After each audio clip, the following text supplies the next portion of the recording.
دوخلتي حجيبي حجيبي حجيبي لمن يجي حبيبي حبيبي حبيبي حبيبي دوخلتي حجيبي حجيبي.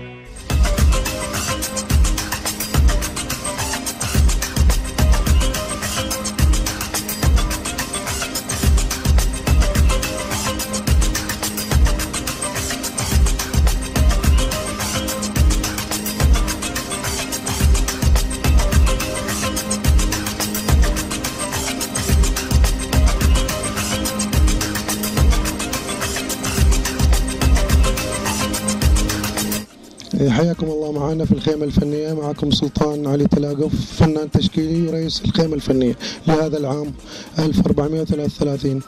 طبعا هذا العام عندنا نقلة نوعية في طريقة العرض وفي طريقة البرامج اللي موجودة عندنا والفعاليات اللي طول مدة المهرجان.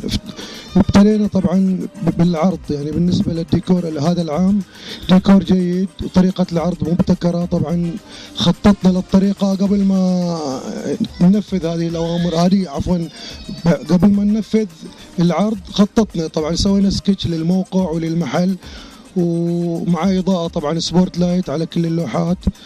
ومثل ما تشوف يعني الأسماء المعرض السنة هذه يشرفنا وطريقة حلوة ومشاركات من قبل فنانين لامعين في المنطقة.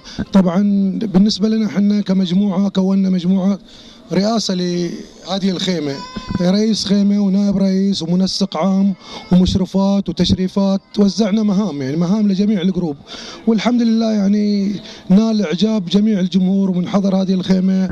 وعندنا ورش فنية طبعا واستضافة مكفوفات،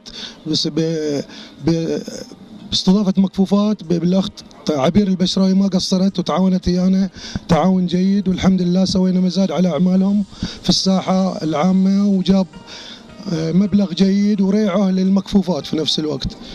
وفعالياتنا مستمرة. جو فنانين من دول الخليج، سوينا مسابقة للفن ساعة في ساعة ل60 في 60 دقيقة في اللوحات مقاسها 60 سنتي لمدة ساعة طبعا. واللوحتين أهديناها للجمهور هدية، تم السحب على لوحتين وصار من نصيب الجمهور. اللوحات الباقية طبعا صارت من نصيب لجنة الدوخلة على أساس تهديها للداعم أو الداعمين لمهرجان الدوخلة.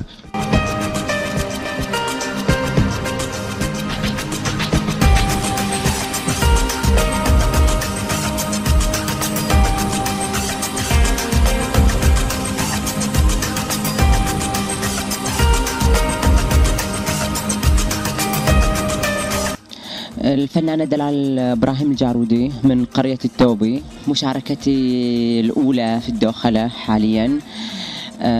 جتني المشاركة عن طريق الأستاذ والأخ والفنان الرائع سلطان تلاقف أبو جواد.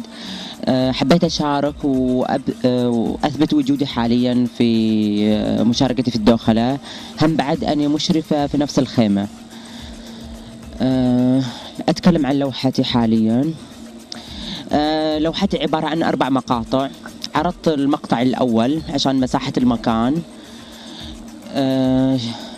فكرتها حبيت يكون فيها ملامس في نفس اللوحة. اشتغلت عليها بعض العجائن بالجسو، بالصمغ الأبيض،